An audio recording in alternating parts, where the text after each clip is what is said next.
materi. Diingat-ingat bahwa kemarin kita sudah bahas bagian atas-atasnya, supaya kita menghemat waktu, kita nggak membahas tentang yang atasnya. Kita langsung ke teknologi blockchain tersebut. Jadi blockchain itu adalah kombinasi dari beberapa ilmu pengetahuan. Ya, jadi bukan cuma satu ilmu, tapi blockchain itu digabung-gabung dari beberapa ilmu pengetahuan, dan di sini terdiri dari 4 yang utamanya, yang dengan adanya 4 ini akan membentuk blockchain yang dikatakan bahwa itu sangat kuat. Hati-hati tuh. Oke, ya saya lanjut ya. Yang pertama dia sebut adalah blockchain itu memiliki kemampuan peer-to-peer network. Ya, berarti peer-to-peer network itu sebenarnya adalah distributed networking. Disambung lagi dengan distributed database. Ya, ilmu pengetahuan tentang distributed database atau distributed network itu udah sejak dulu ada. Ya. Jadi itu bukan ilmu pengetahuan baru. Tapi di sini dinyatakan bahwa blockchain itu memiliki satu unsur dari ilmu pengetahuan yang menjadi kekuatan dari blockchain teknologi ini, yaitu dengan adanya peer-to-peer network secara distributed. Ya. Berarti kalau kita ada sebuah blockchain yang terdistribusi, ya, itu artinya kita itu tidak memiliki satu central server, melainkan kita memiliki banyak server. Ya, banyaknya ada, ya. Ada yang mau bertanya?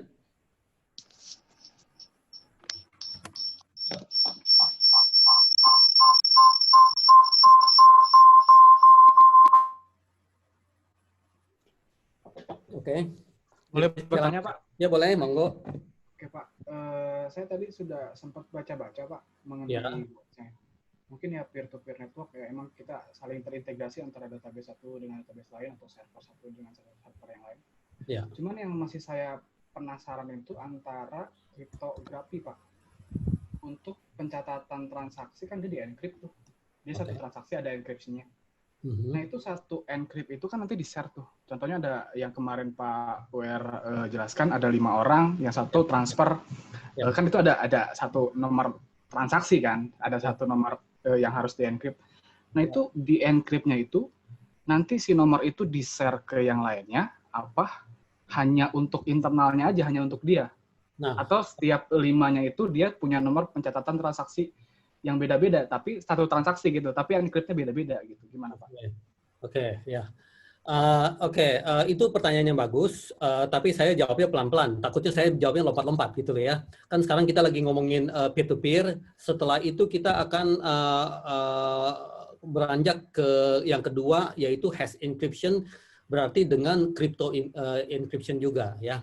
Nanti kita akan bahas ya, Zainal ya. Tapi thank you untuk pertanyaannya. Dan Zainal ini saya belum pernah ketemu. Saya pengen sekali ketemu dan ngobrol-ngobrol tatap muka nih ya. Rasanya boleh Pak. Rasanya banyak pengetahuan Zainal dan pengalaman-pengalaman yang kita bisa sharing ya. Apalagi nanti bisa ada banyak kerjasamanya ya. Jadi teman-teman dari MIT ini S2 dari MTI Universitas Sahaja itu UR sangat perhatikan banget ya. Sangat keinginan untuk nanti ada proyek-proyek yang kita bisa lakukan bersama gitu ya. Jadi di mana masih ada pandemik gitu ya, tapi kita cari cara lah untuk kumpul bersama, apalagi kumpulnya di Alphabet Incubator. Terus kita ngobrol-ngobrol, itu tentunya akan menciptakan satu hal yang kita ingin kerjakan bersama. Yang kita bisa integrasikan dengan sangat manis loh. Dengan sangat manis artinya apa? Ilmu pengetahuan kita terintegrasi, koordinasi dan kerjasama gotong royong kita terbentuk, kita punya tesis jadi sangat luar biasa gitu ya.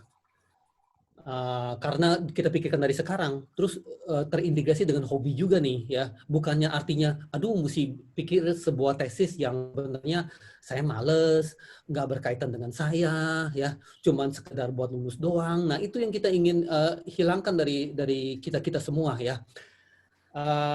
Terus dalam rangka kita kampus merdeka, ya, yang tadi saya juga baru ikutin webinarnya. Artinya jangan terlalu terkotak-kotak bahwa ini sebuah mata kuliah, terkotak-kotak bahwa ini sebuah pertemuan 1 sampai pertemuan 14, lalu terkotak-kotak dengan adanya UTS dan UAS dan sebagainya. Ya, jadi diarahkan bahwa sebagai mahasiswa itu mau belajar bukan hanya dengan dosennya, ya, tapi mau belajar juga dengan sesama teman-temannya. Apalagi teman-teman yang ada di industri dan sebagainya. Ya, bisa di teman-teman kelas dan di teman-teman yang di industri dan sebagainya. Pendek kata, saya lagi mau mengatakan dan mengajak teman-teman MIT mesti sering-sering, kapan aja loh, kapan aja. Berarti nggak usah diundang-undang dulu dan sebagainya. Kapan aja ketok pintu, nggak usah ketok pintu lagi. Masuk aja, tinggal duduk dan langsung udah aja ngobrol orang-orang yang ada di sana. Ya, baik itu kepentingannya bukan dengan UR, tapi kepentingannya dengan Alfi atau teman-teman mahasiswa yang ada di situ ya. Datang udah langsung diskusi itu bebas. Ya, semua percakapan itu bebas di sana. Semua kegiatan dan semua percakapan itu bebas di sana. Ya, Jenal ya. Oke, jadi tolong semua teman-teman semangatin karena dilihat dari kesibukan UR yang saat ini melakukan penelitian, terus mengajukan proposal-proposal hibah dan sebagainya ya. Saya terbayangkan sangat memungkinkan untuk ini bisa dijalankan dengan teman-teman S2-nya ya. Karena teman-teman S2 sudah banyak pengalaman, udah banyak ilmu pengetahuan ya. Sehingga bukan dalam tahapan dalam tanda kutip ya belajar-belajar lagi, tapi udah langsung penerapannya, udah langsung pengembangannya dan sebagainya. Bukan lagi belajar-belajar basic, itu maksud saya ya. Oke. Ya, jadi di sini saya mau kasih SC dulu kepada Zainal ya. Sehingga Zainal juga termotivasi untuk datang ke Alphabet Incubator ya. Jadi bagi teman-teman yang datang ke Alphabet Incubator, hanya datang aja pun UR mau kasih SC. Datang aja tuh udah langsung mau kasih SC, belum ngomong apa-apa ya. Jadi itu menjadi semangat ya, SC untuk Zainal ya. Terima kasih ya sanggahannya perihal kripto ya, yang akan dibahas setelah distributed. Oke. Saya balik lagi ya ke sini, saya balik lagi. Sorry ke sini. Ini tutup aja deh, ini tutup jadi nggak kacauin. Oke, di sini ya. Peer to peer tadi yang sudah saya katakan itu seperti itu ya. Di antaranya kalau saya pegang begini, ya kelihatan nggak sini? Kelihatan ya. Saya lagi pegang apa? Handphone. Saya lagi pegang handphone ya. Ini menurut kalian adalah handphone ya, tapi sebenarnya ini adalah server. Ya, ini bisa bertindak sebagai server ya. Di mana peer to peer itu ya distributed yang masing-masing ada server di mana-mana. Ingat loh, kalau central server kita sebut ada satu server. Lalu kebayang kalian kalau nggak central server mungkin ada 2, mungkin ada 3, ya, sehingga itu kelihatan distributed, ya. Tapi di zaman sekarang pemikirannya bukan begitu lagi, ya.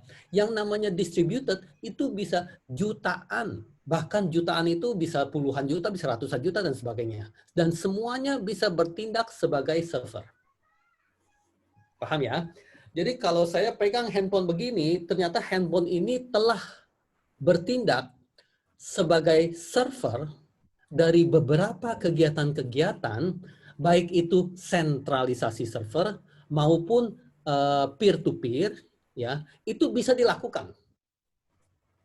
Ingat loh, ini kadang-kadang bukan cuma satu server, bisa melayani beberapa server, ya.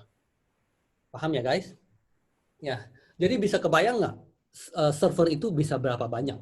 Bisa peer to peer berapa banyak, ya. Tadi Zainal sudah mengambil contoh lagi, gambarannya yang kemarin UR sudah jelaskan, bahwa di dalam WA itu kita bisa melakukan sesuatu yang bersifat blockchain. Ya, di situ terdapat beberapa handphone yang menyimpan data-data kegiatan tersebut. Sehingga beberapa handphone itu menjadi server. Ya, menjadi peer-to-peer network. Oke, dipahami dulu ya guys ya. Berarti kalau saya hobinya Bitcoin ya, nanti di dalam handphone saya ini bisa menjadi salah satu server yang menjalankan Bitcoin teknologi itu, Bitcoin transaksi tersebut ya, dengan menggunakan blockchain teknologi. Oke guys ya, jadi tentang peer to peer kita jalankan, kita omongin seperti itu. Sama suatu hal yang kita harus bisa pahami bahwa tentunya di dalam sebuah teknologi ya ada keuntungannya dan ada kelemahannya. Tadi sudah dijelaskan sedemikian rupa bahwa distributed network atau peer-to-peer network begitu kuat sehingga hampir dipastikan nggak bisa dihack. Hebat banget loh sampai nggak bisa dihack. Lalu pasti tergelitik dari kita. Lalu kelemahannya apa? Gitu loh, ya.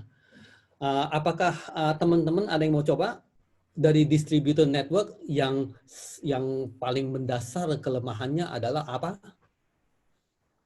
Ya, mungkin ada beberapa dan saya juga nggak bisa ingat semua satu persatu. Ya, tapi di dalam benak saya ada satu nih, ya. Yaitu ini nih yang paling mendasar, dia punya kelemahan, ya. Bisa jadi nanti kalau sanggahan dari teman-teman bisa sebut ini, saya bisa bilang, oh ya betul, ini juga menjadi kelemahan. Nah, mari kita ngomongin tentang kelemahannya dulu. Dari peer-to-peer network ini, apa kelemahannya? Ayo, coba kita coba.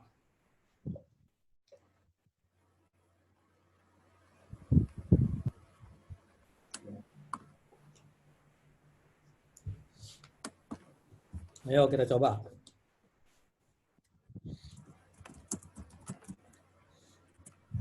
Salah nggak apa-apa, kita coba. Depend terhadap ini Pak, komunikasi Pak.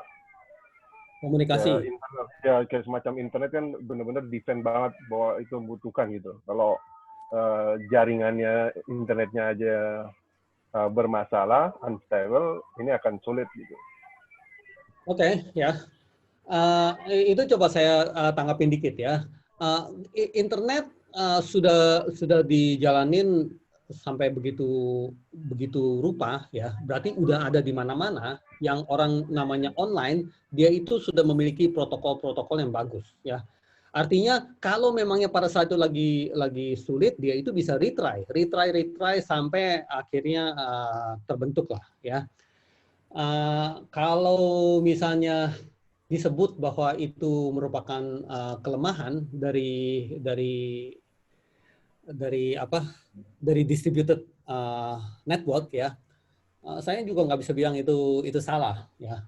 Mungkin selanjutnya nanti kalau 5G punya implementation juga sudah lebih jalan, ini bisa jadi lebih bagus lagi ya. Tapi coba saya sharing perihal apa yang saya kira menjadi kelemahan dari distributed network ini ya. Kesatu adalah dia itu tentunya slow, lambat, ya. Kenapa? Kalau kita ada satu central server, pada saat kita lagi ingin mengupdate sesuatu, itu hanya dalam hitungan millisecond, hitungan 0, sekian detik, langsung itu data sudah terupdate, ya. Tapi kalau itu merupakan distributed, dan kita harus bisa mengupdate begitu banyak protokol dan server, ya biasanya itu memerlukan hitungan yang lama, ya bisa dalam bentuk menit dan bisa dalam bentuk jam. Ya, kalau kita ambil contoh Bitcoin, Bitcoin itu setiap update sebuah blok, dia itu harus memakan waktu sekitar 30 menit. Ya. Jadi kalau kamu ada transaksi blockchain, kayak seperti kamu mesti tunggu 30 menit, baru dia muncul. Ya. Beberapa blockchain kayak seperti Ethereum, dia lebih cepat, dia bisa dalam hitungan menit, ya 1-2 menit udah bisa. Ada beberapa blockchain lagi, dia bisa dalam hitungan detik juga karena dia ganti beberapa mekanisme sehingga dia itu bisa lebih cepat dan sebagainya. Ujung-ujungnya kita juga harus bisa sebut bahwa bahwa distributed network tentunya akan slow, ya karena begitu banyak tempat yang harus diupdate. Ya, kalau ada 100.000 server terdistribusi, berarti ada 100.000 server yang harus diupdate, ya. Dan ada handshake protokolnya, berarti harus dicek dulu kebenarannya lah apa dan sebagainya, baru diupdate dan sebagainya. Oke, jadi dari situ pada dasarnya kita nggak mungkin bisa ada distributed network yang cepat gitu, ya. Jadi itu slow, ya. Dan itu menjadi kelemahan dari blockchain secara keseluruhan, bahwa blockchain is a slow transaction. Oke.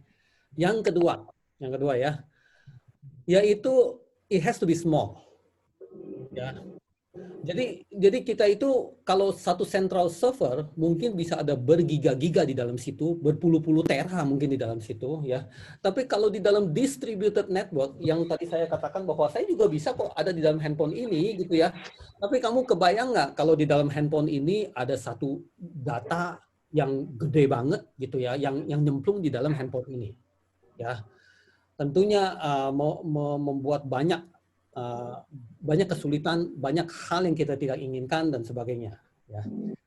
Jadi berdasarkan itu, blockchain berusaha untuk dia punya server sekecil-kecil mungkin. Ya, termasuk Bitcoin.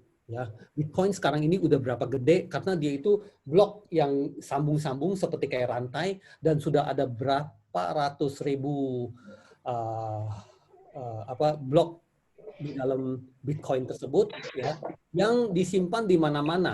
Termasuk saya bisa memilih untuk simpan Bitcoin di dalam saya punya handphone. Ya, paham ya. Jadi dari sisi kelemahan kita bisa bilang bahwa dia itu slow, ya, dan dia itu juga nggak bisa big, ya. Itu kelemahan yang biasanya ada di dalam peer-to-peer network ini, ya. Tapi kita bisa ada sebuah blockchain yang blockchainan lah maksudnya, ya. Blockchain semi blockchain lah maksudnya begitu, ya. Kita juga mau ada blockchain tapi semi dikit, ya. Seminya maksudnya gimana? Udahlah, kita nggak mau distributed, kita mau sentral aja. Ya, otomatis dia itu jadi lebih cepat. Ya, segala kegiatan-kegiatan tentang blockchain berarti sambung-sambung blok dalam sebuah rantai itu dilakukan, tapi di dalam sebuah central server gitu loh ya, bukan di dalam sebuah distributed. Nah, akibat dari itu memang kita jauh lebih cepat. Ya. Tapi berapa kuat dia itu menahan hacking itu kembali diragukan lagi karena sesuatu yang sentral itu lebih ada berbagai cara untuk dihack. Salah satunya ya, kita bakar aja tempatnya. Hilang semua datanya. Beres dong. Kalau itu sentral, ya. Kedua, kalau ada hacker yang pinter, dia fokus di target itu. Target itu tembus, berarti dia bisa lakukan apa saja ke dalam target tersebut. Ya. Ingat, kalau distributed, begitu banyak target, siapa hacker yang mau gitu. Hacker itu biasanya mentargetkan satu tempat. Ya, kalau ada banyak, dia udah kewalahan, dia udah nggak mau deh untuk urusinnya. Oke. Jadi seperti itu ya. Ya, all blockchains run on distributed peer-to-peer network. Ya, ini yang kurang lebih saya gambarkan dengan hanya menggunakan WA. Ya, bagaimana dari 6 orang ini aja, kalau kita anggap cuma mau 6 ini, nggak mau ada orang ketujuh, dia itu juga bisa melakukan peer-to-peer network. Ya, kalau kita ada WAG di sini, kita pakai WAG ini untuk melakukan transaksi, ya. sebenarnya kita itu lagi melakukan hal-hal yang peer-to-peer, ya. Karena WAG kan, WA group kan, kalau saya ngomong apapun atau saya jual beli apapun yang ada di dalam situ, semua orang yang ada di dalam WAG tersebut mendapatkan salinannya dan bisa memverifikasi kebenarannya. Ya, misalnya saya bilang, kamu kan waktu itu pesen kaosnya yang L, ya saya kamu kan pesennya waktu itu yang L. Kenapa sekarang kamu bilang yang M? Padahal saya sudah kirim, gitu kan? Tapi bayangkan bahwa omongan itu bukan saya ke dia aja, tapi di dalam sebuah grup. Grup langsung bisa memvalidasi bahwa pada saat itu memang benar dia itu pesan L. Gitu loh, ya. Ya lu, kamu yang salah. Kan waktu itu nih, ada buktinya nih. Kamu kan waktu itu pesan L dan gitu. Nah itu akibat dari peer-to-peer network, ya. Jadi WAG can be very powerful, ya. Sehingga yang sudah kita omongin itu menjadi sebuah tanggung jawab yang otentik gitu loh, ya. Yang nggak bisa kita sangka lagi, bilang enggak tuh, gua nggak ngomong kayak gitu, itu nggak bisa gitu loh. Ya, paham ya? Jadi di dalam WAG tersebut saya bisa bilang bahwa saya utang kamu dulu ya 100.000 bisa, ya. Saya udah bayar kamu ya 1 juta ya, itu bisa gitu ya. Dan pada saat kamu jalaninnya di dalam sebuah WAG itu seperti kayak blockchain, ya. Yang kalau kamu menyangkal dan sebagainya, teman-teman yang lain pun bisa memverifikasi siapa yang bersalah dan siapa yang benar. Oke, paham? Saya lanjut aja ya. Ya, Pak. Nah, sekarang tentang hash encryption. Yang tadi diomongin oleh Zainal juga. Tapi thanks to Zainal bilang kan sebelum saya ikutin kelas ini, saya juga udah sempatkan waktu untuk banyak tahuin lagi juga tentang blockchain ini. Ternyata dia ada begini dan ada begitu. Coba saya klarifikasi lagi, apakah benar seperti itu atau tidak. Nah, sebelum itu, ya, kita harus lebih paham dulu tentang hash encryption. Oke, tentang hash encryption, ya. Tadi Zainal mengatakan, ya, bahwa kalau kita sudah encrypt dan udah jadi encryptnya, ya, terus kita umpetin, atau malah kayak seperti kode-kode rahasianya, kayak seperti password-passwordnya itu malah di-share ke umum. Kalau itu sudah di-share ke umum, malah semua orang kayak seperti tahu dong passwordnya. Jadi buat apa kalau kayak gitu? Ya itu yang saya tanggap sih dari Zainal. Ya. Ya Pak, betul Pak. Betul ya. Nah, di sini butuh dipahami. Ya, coba di sini saya coba coret-coret ya supaya bisa lebih ngerti. Ya. Oke, jadi di sini butuh dipahami ya bahwa hash itu ya merupakan one way function.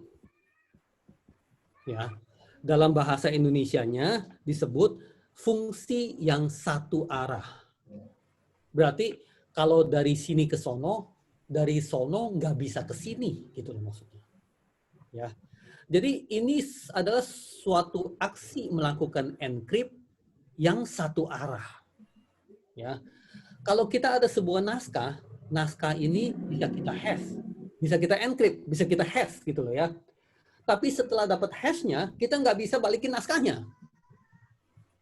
Nah, baru pertanyaan lanjutannya dari kalian adalah, kalau gitu buat apa? Nah, gitu loh. Paham ya? Ini susah diikutin. Yap. Kamu tahu ya, saya punya omongan itu susah diikutin. Yap. Pasti akan ngelamun. Ya. Maka dari itu saya bilang mesti banyak baca baru bisa ngikut. Ini. Yap. Oke, ya. Ya udah, tapi tugas saya untuk menyampaikan materi, saya lanjut nih. Ya. Karena dia itu one way function, jadi saya gambar. Ini ada sebuah naskah. Ya. setelah dilakukan sebuah aksi, aksi ini apa dulu ya? Aksi itu melakukan encrypt atau melakukan hashing ya.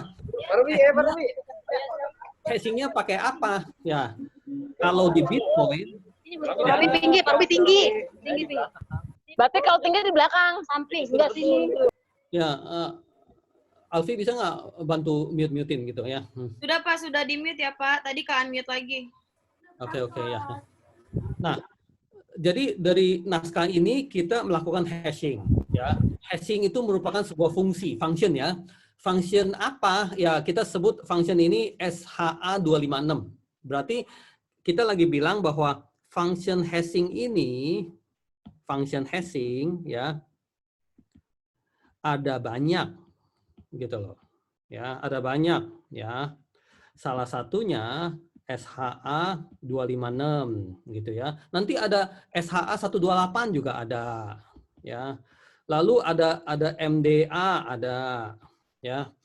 Lalu ada ETH ada ya. ETH ini yang dipakai oleh Ethereum. Tapi kalau yang dipakai oleh Bitcoin adalah ini. Oke. Nah, sebuah naskah dilakukan hashing, dia akan keluar enkripsinya yang kita sebut hash-nya. Oke. Dari sini kita itu nggak bisa melakukan balik. Ini balik begini, terus ini tidak bisa kita lakukan. Ya. Jadi dari hash-nya kita mau cari lagi naskahnya mana itu tidak bisa kita lakukan. Oke. Ya. Jadi dari sini kalau kita ada sebuah naskah yang katanya Alfi gitu ya. Ya Pak. Kaget. Itu dengan gampang kita akan hash keluar. Ya, hash-nya. Oke. Sebutan aja Alfi nih, yang terdiri dari 4 huruf dengan A-nya huruf gede gitu ya. Nah, kalau kita ada sebuah naskah kecil, misalnya MOU atau sertifikat gitu ya. Kalau kita ada sebuah sertifikat gitu ya. Ya. Ini juga bisa di hash. Dia akan keluar sesuatu yang panjangnya 256 byte. Ya. Alfi juga keluarnya 256 byte, yang sertifikat juga keluarnya 256 byte. Artinya naskahnya gede atau kecil, hasilnya tetap sama besar untuk hashingnya. Ya. Ya. Kalau kita ada sebuah naskah gede, ya, naskah gede berarti sebuah kamus atau sebuah ensiklopedia, ya, atau kita ada sebuah Wikipedia, ya, kan gede banget gitu kan ya. Terus kita iseng kita hashin, ya, dia akan keluar lagi satu hash yang 256 byte. Oke. Fungsi-fungsi ini, ilmu-ilmu kayak gini sudah ditemukan sejak tahun 1950-an oleh ilmuwan-ilmuwan. Tapi pada saat itu orang berasa bahwa buat apa gini-ginian, cuma buat main-main doang gitu ya. Jadi dari sejak itu nggak ada aplikasinya deh, kurang dihargai dan sebagainya. Sampai pada saat zamannya blockchain ini, enkripsi ini ya menjadi sangat-sangat penting. Oke. Tapi saya cerita sampai di sini, kalian masih belum dapat gambarannya. Buat apa tetap aku nggak ngerti. Mungkin udah agak ngerti dia fungsinya kayak gini, ya. Tapi buat apa masih belum mengerti. Oke, saya lanjut ya. Tapi saya sih berharap mudah-mudahan kalian masih bisa mengikuti apa yang saya katakan, ya. Ini aja berat banget diterusinnya gitu loh. Oke. Jadi pada saat ini juga suatu transfer yang sederhana ya, pada saat transfer yang sederhana. Pada saat saya memiliki naskah, ya, saya transfer ke satu orang, ya, dari A ke B gitu ya, dari A ke B. Saya transfer naskah ini, oke. Di tengah jalan bisa banyak orang yang nge-hack dan sebagainya, oke. Jadi naskah ini kalau dibilangnya adalah I love you, Ya, pas sampai di sini naskah itu bisa berubah menjadi I hate you. Gitu. Ya. Nah, fungsi has itu untuk kita mengecek bahwa naskah itu belum dimanipulasi atau dicampur tangan. Ya. Berarti pada saat saya ada sebuah naskah di sini, saya has naskah tersebut. Oke. Setelah itu, saya kirim naskah ini ke B dan saya bilangin B bahwa has-nya adalah ini. Ya, saya bilangin B bahwa has-nya adalah ini. Nah, setelah B menerimanya, B juga melakukan hashing. Ya. Dan setelah mendapat hash-nya di sini, dia akan membandingkan hash yang original dengan hash yang dia cek di sini. Kalau ini dua hash sama, berarti dia telah mendapatkan naskah yang sesungguhnya yang dikirim dari A. Ya. Kalau hash-nya ini sudah berubah, berarti di tengah jalan ada yang ganti-ganti dan ini naskah sudah tidak valid lagi. Betul. Ya. Ya. Berarti hash itu berguna kalau kita melakukan komparisasi. Yes. Ya. Nah, misalnya contohnya naskah ini adalah sebuah instalan ya. Jadi kalau kita ada sebuah naskah, ya instalan window gitu ya, instalan window, ya. Terus ini ada hash-nya, oke. Terus saya ini mau install window, ya. Tapi saya takut dapetin window yang udah dihack, yang udah ada virusnya, yang udah ada apa sih namanya ya, yang bisa dibajak begitulah pokoknya, yang udah ada virusnya lah ibaratnya ya. Jadi saya takut nih, saya udah dapet naskah ini nih, saya kirim, saya dapetin ya, saya download gitu ya, udah dapet nih, ya. Tapi pada saat saya mau install saya ragu, takutnya ini naskah instalasi Windows ini sudah disisip-sisipin virus sama orang. Nah, caranya gampang. Hasil yang saya dapat ini saya hash. Ya, setelah itu saya bandingkan dengan yang di sini. Ya, cuma 256 byte loh, satu baris doang begitu ya. 256 bytes. Oke. Di sini juga cuma 256 bytes, kecil-kecil aja ya. Kita bandingin. Oh, sama, berarti itu file belum disisip-sisipin virus, masih original gitu loh. Oh, beda kok. Nah, itu berarti file itu sudah korup. Ya, kita harus cari lagi sumbernya yang benar gitu ya. Kan di dunia ini kan banyak. Kalau dia dapetin window yang sebenarnya katanya mesti bayar. Aduh, gimana ya? Aku cari-cari window yang free-free ya di sono-sono gitu ya. Tapi pada saat dapetin window yang free-free gitu, kita takut bahwa itu sudah kena virusnya dan sebagainya. Nah, ini semua caranya seperti itu. Jadi di dalam website itu dia juga bisa bilang, oh website gua bagus nih, bisa ada instalasi ini, bisa ada instalasi itu, dijamin nggak ada virusnya dan sebagainya. Ya, kalau kamu nggak percaya, kamu cek hash-nya. Kayak gitu-gitulah contohnya lah. Mengerti nggak, guys?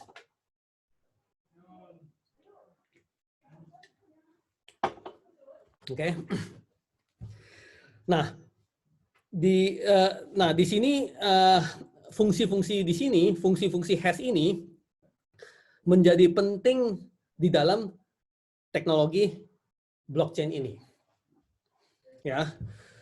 Fungsi-fungsi hash lah yang membuat adanya sesuatu yang publik tapi tetap private. Ya. Di sini ilmunya dalam lagi ya. Kalau kamu mau saya ceritain lagi dalam-dalamnya itu saya khawatir kalian pada tambah pusing semuanya. Tapi mari kita ngertiin dia punya fungsinya dulu lah ya. Bahwa kalau ada sebuah server ya, saya bisa download di dalam handphone saya begini. Ya, saya bisa download semua, ya, dan semua orang bisa download. Yang kamu khawatir apa? Yang kamu khawatir adalah, aduh, saya punya transaksi-transaksi diketahui oleh semua orang dong di dunia ini. Gawat banget gitu loh. Itu yang pasti di dalam otak pikiran kalian lah. Kan ini sesuatu yang publik, sesuatu yang di mana-mana, sesuatu yang distributed, ya. Berarti data saya itu ada di mana-mana, di handphone orang gitu loh. Ya, tentang saya punya transaksi, tentang saya punya pembelian, tentang saya punya pengiriman uang, tentang saya punya simpanan uang, itu semuanya diketahui oleh orang dong. Gawat banget, kayak gitu kan ya. Ya, gambarannya seperti itu ya. Nah, inilah kehebatan dari blockchain teknologi. Bahwa dia menginginkan itu terdistribusi, berarti semua orang dapat salinannya, tapi di dalam salinan itu kamu tetap bisa menjaga kamu punya privacy, ya. Berarti transaksi itu nggak ada yang tahu adalah itu transaksi kalian, transaksi itu siapa yang punya, karena itu semuanya di encrypt, di hash semuanya. Jadi yang kita bisa lihat cuman nomor dan sebagainya gitu ya. Dan kamu nggak bisa mendetek balik bahwa itu nomor-nomor itu adalah milik siapa dan sebagainya. Ya. Jadi pada saat kamu lihat di bagian sini tadi itu ya, nih kayak gini-gini nih, account number yang kayak gini-gini nih, ya. Dan inilah yang merupakan kita itu privacy. Ya, kalau di bank dia bakalan tulis untung Raharja balance berapa. Terus kalau di sini bilang Ketut balance-nya berapa. Terus Evana terus balance-nya berapa. Terus Alfi balance-nya berapa. Ya, tentu kamu nggak bakal mau yang dalam situ saya punya balance diketahui oleh semua orang begitu, siapa yang mau gitu loh ya. Nah, di sini adanya sebuah akun number yang nantinya connect kepada kamu dengan menggunakan ini nih ya, keychain begitu ya, menggunakan keychain yang terdiri dari public key dan private key ya, yang menggunakan teknologi kripto ini. Ya, dengan adanya ini dia itu bisa connect ke kamu ya, dan nggak bisa diketahui oleh orang lain bahwa itu adalah kamu. Nggak bisa gitu ya. Nggak bisa itu artinya kalau kamu bangun tidur lupa, berarti itu juga hilang. Kamu nggak bisa ke bank bilang, bang, kamu kan tahu bahwa ini adalah akun saya, tapi saya lupa passwordnya. Tolong dong, kamu kasih saya password baru gitu ya. Kalau di bank bisa, ya. Tapi kalau di blockchain itu udah jangan harap, ya. Kalau kamu bangun tidur lupa, sorry bye bye, lupa semuanya. Ya, dan itu kelemahannya Pak ya? Itu bukan kelemahan, itu malah keunggulan kalau saya bilang. Oh, keunggulan, oke. Ya, kalau misalnya di bank, ya. Tolong dong, saya punya password, saya lupa, tolong dikeluarin lagi gitu dong, ya. Itu artinya kalau itu orang bank nakal, dia juga bisa dapetin password kamu dan melakukan transaksi. Ya, intinya sesuatu yang tersentralisasi, ya itu dengan jaminan bahwa orang nggak ada yang nakal. Ya, karena orang memiliki power. Berarti orang bisa nakal, baik itu korupsi maupun administrasi. Administrasi berarti password dia sini, gua korek tuh udah dapat. Setelah itu gimana? Aku bisa melakukan atas nama dia, gitu loh. Ya, jadi di dalam blockchain ini saking kuatnya, ya kamu lupa berarti gone, berarti hilang. Jadi Bitcoin itu ya ada sekitar 60% dari Bitcoin di dunia ini yang sudah tidak memiliki tuannya. Ya, berarti kayak seperti di bank ada yang setor 1 miliar, ya, tapi orangnya udah nggak ada. Dan bank kebingungan. ini duit ada terus di situ. Kalau saya mau ambil nggak boleh, tapi udah nggak memiliki tuannya.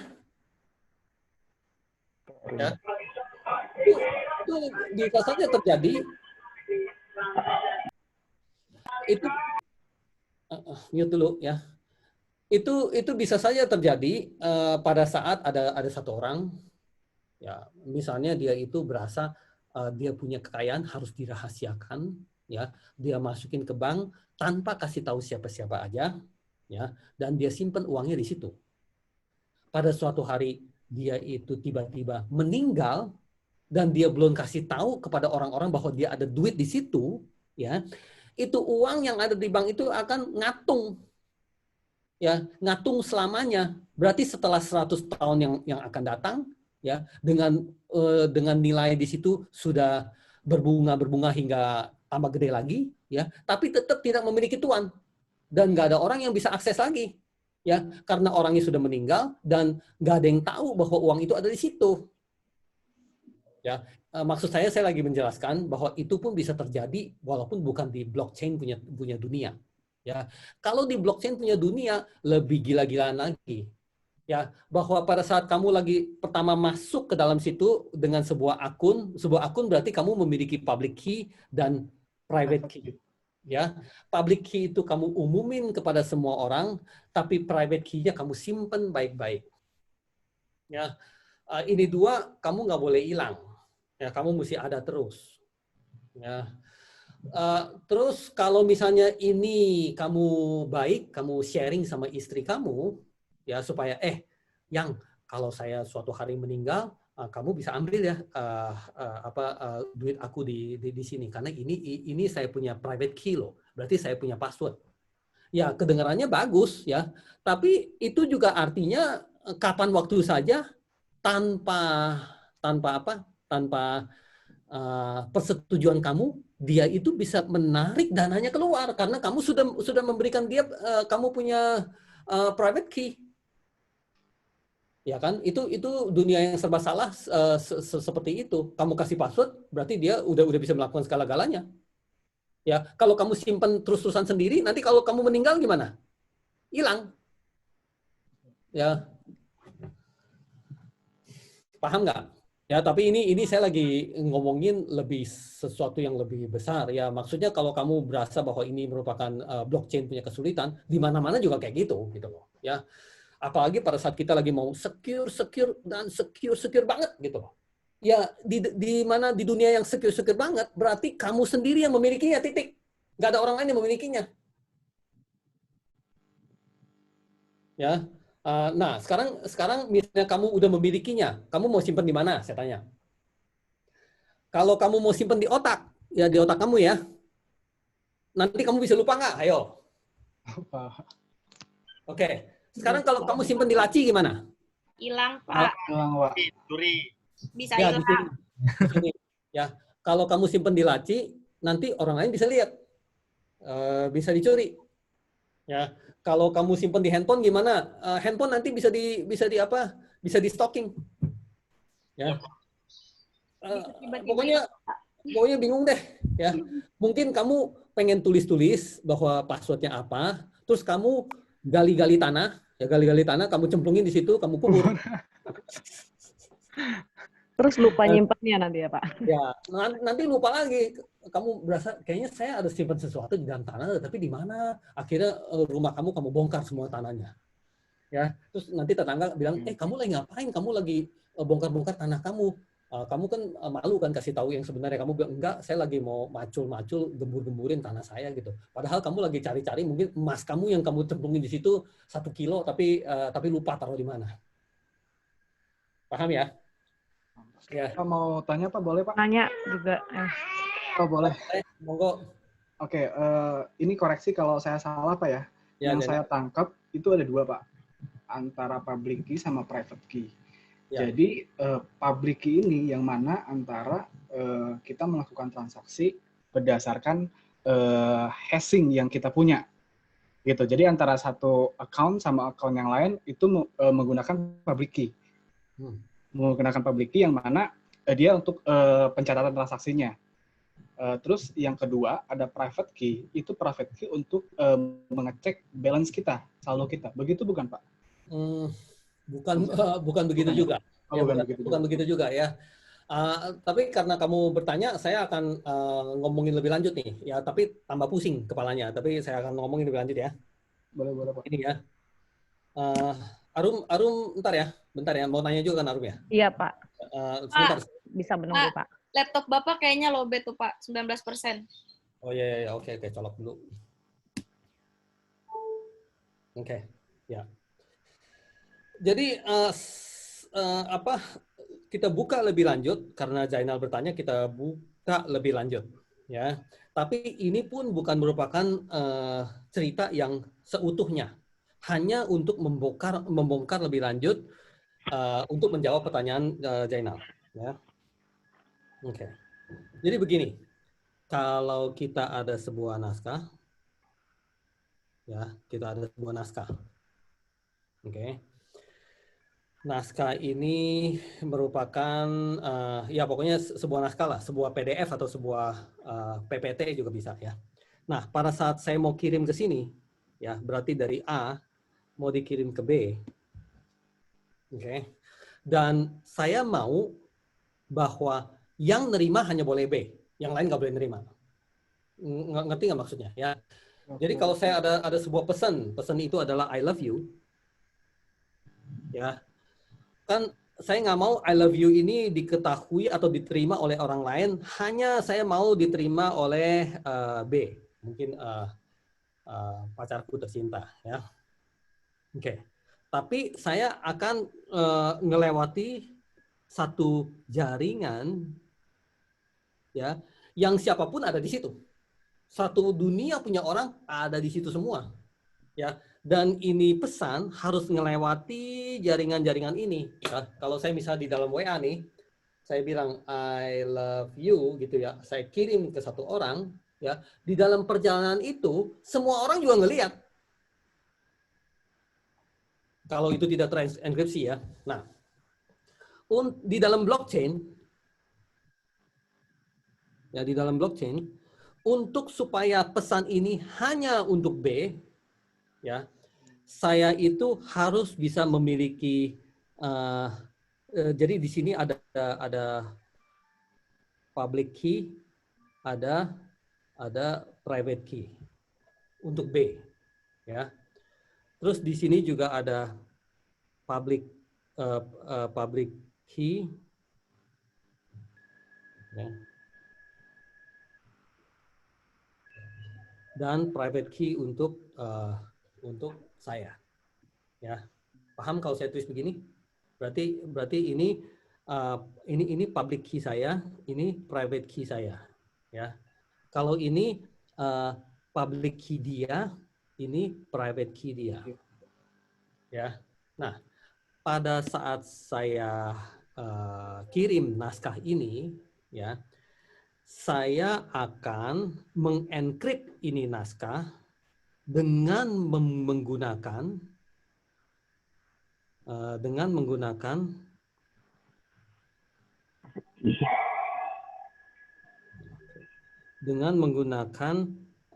private key saya dan menggunakan public key dia. Saya encrypt nih ini naskah dengan menggunakan private key saya, karena private key saya yang tahu, saya bisa lakukan itu, ya. Kalau dia punya ya, saya nggak bisa tahu private-nya, tapi saya bisa tahu public-nya. Oke. Terus ini naskah setelah di-encrypt, ya, jadi sesuatu yang namanya buletan ya. Terus ini naskah terbang nih ke sini pelan-pelan, jalan pelan-pelan jalan sampai di sini. Ya, di sini orang-orang yang mau ngintip banyak. Orang-orang yang mau ngintip nih banyak, tapi nggak ngerti semua. Ya. Nggak bisa buka pesan itu. Oke. Nah, dengan dia itu nyampe di sini, si dia bisa membukanya dengan private key dia dan public key saya. Dengan adanya ini, dia itu bisa membuka naskah ini. Sehingga pada saat naskah ini terbang-terbang di sini nih, semua orang bisa mendapatkannya, tapi semua orang nggak bisa membacanya. Ya, sadap-sadap nih, bisa semuanya. Tapi setelah sadap dapat, nggak bisa baca ini apaan. Jujur, di dunia ini nggak ada yang bisa. Ya, itu kehebatan kripto tuh. Ya, setelah dikriptoin, dihashin, ya, selama kamu nggak memiliki kuncinya, kamu nggak bakal bisa buka. Ya, nah ini fungsi-fungsi dari kripto. Masih ada sesuatu yang lebih dalam lagi di dalam sini sih, ya. Tapi ini sudah lebih membuka hal-hal yang tentang yang kedua itu yang pakai hash, enkripsi hash, ya, dengan menggunakan public key dan private key, ya. Jadi public key dan, ilmunya begini. Kalau saya kuncinya pakai private saya, di sana hanya bisa buka dengan public saya. Ya, saya kuncinya pakai private, dia bukanya pakai public. Gitu. Kalau saya kunci di sini pakai public, dia di sana bukanya pakai private. Kita kombinasi dua-duanya itu, kita bisa ngunci semua jalur transaksi itu hanya percakapan antara saya dengan si dia. Walaupun di sini banyak yang dengar, tapi nggak ada yang bisa dengar itu adalah apaan, kecuali antara saya dengan dia. Ya, apapun yang saya pengen omongin, hanya dia yang dapat. Apapun yang saya ingin kirim ke dia, hanya dia yang dapat dan nggak bisa orang lain dapat. Saya mau kirim 100 juta ke dia, memang dia yang dapat. Saya mau kirim sebuah akte tanah ke dia, juga dia yang dapat. Ya, saya mau kirim pesan-pesan singkat doang, I love you doang, juga cuma dia yang dapat. Yang lain semua nggak ada yang bisa dapat semuanya. Nah, itu kehebatan di dalam hash enkripsi ini yang dipergunakan di dalam blockchain technology. Lebih secure ya, Pak ya? Secure-nya sampai terbukti bahwa di dunia ini nggak ada yang bisa hack. Oke. Ya. Oke, Pak, makasih, Pak. Oke, sip. Ya. Pak, Terus itu berarti mau nanya Pak, sorry Pak, tentang public key ini Pak. Tunggu, kasih kesempatan ke Arum dulu ya. Ya, jadi ini karena saya udah janji Arum. Coba Arum, gimana Arum? Mas Ketut, Enggak, kalau saya tulis di chat aja Mas Ketut. Oh ya. Oke. Saya belum pernah sih Pak, tapi saya pernah akhirnya buka-buka tentang Bitcoin Pak, website dan lain-lainnya. Ternyata kan satu Bitcoin memang mahal sekali ya Pak ya, 130-an juta ya kalau nggak salah. Pertanyaan awam saya cuman pencairannya apakah sulit juga atau enggak Pak? Karena kan kayak tadi Bapak bilang misalnya akhirnya itu password jatuh ke tangan keluarga, istri atau apa, atau suami atau apa yang mungkin tidak tahu juga bagaimana caranya gitu misalnya. Apakah pencairannya juga sulit, kan besar sekali gitu nominal satu Bitcoin itu gitu maksudnya Pak? Ya, oke. Jadi saya apresiasi dulu kepada Arum yang bertanya ya di sini. Arum, Bitcoin yang nominalnya begitu besar dan keamanannya dari segi transaksi atau pengiriman dan dari segi penyimpanan. Begitu bukan? Iya betul Pak. Betul ya? Oke. Nah, tunggu dulu.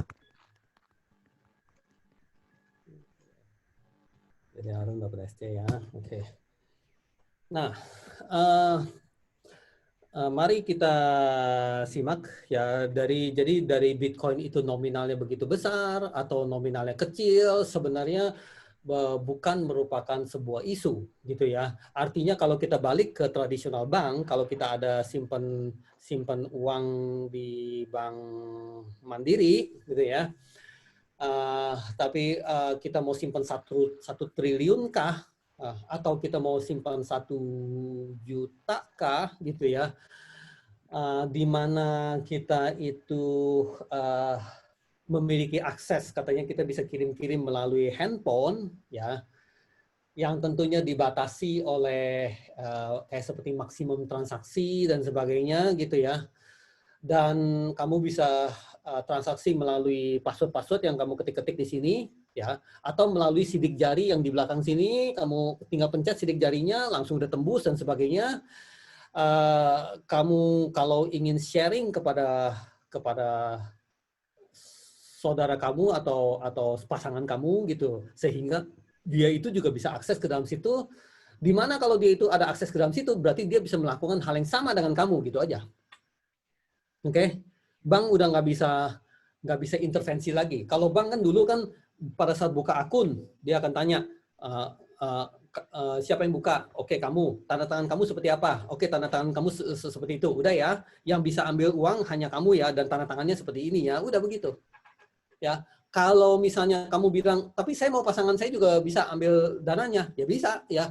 Tinggal di dalam surat itu tulis lagi nama pasangan kamu dan dibikin tanda tangannya di situ sehingga sudah tercatat sedemikian rupa, dan pada saat bukan kamu tapi pasangan kamu yang masuk ke dalam situ juga bisa mengambil dananya. Gitu kan ya. Itu tradisional ya, tradisional banget. Tapi sekarang ini karena tarikan-tarikan udah melalui handphone begini banget, ya, tanpa kamu itu ke bank untuk bilang pasangan kamu itu boleh ngambil, ya, berarti siapa saja yang pegang handphone kamu dan memiliki password kamu, ingat loh, siapa saja, berarti anak kamu yang umur 7 juga bisa, ya, itu bisa melakukan transaksi tersebut, ya. Jadi dalam hal tersebut saya rasa sama, paralel gitu loh ya. Yang kita ada duit di bank atau kita ada duit di cryptocurrency, di dalam Bitcoin dan sebagainya, yang namanya hal-hal yang digital, fungsinya akan sama semuanya. Lalu kalau kita bilang Bitcoin itu mahal, ya 120 juta sekian, apakah transaksinya langsung lancar? Berarti apakah itu langsung dibeli orang dan sebagainya? Misalnya saya ada 1 Bitcoin yang tadi katanya harganya 120 juta. Ya sudah, hari ini saya mau jual, saya mau beli motor gitu, saya plug, saya mau jual. Itu siapa yang beli pada saat itu? Ya, jawabannya adalah itu langsung terbeli oleh orang lain, karena itu kayak seperti ada pasar bursanya gitu loh. Ya kayak seperti kamu memiliki saham, kalau saham itu kamu pengen jual di hari itu juga, udah langsung plug kejual begitu aja. Ya. Sama juga dengan Bitcoin, itu ada nilai tukarnya. Sama juga dengan rupiah, dengan US dollar, itu semua ada nilai tukarnya ya. Kalau kamu ada 100 US dollar gimana? Udahlah, gue pengen tukar langsung ke rupiah, langsung tertukar. Bitcoin juga sama demikian.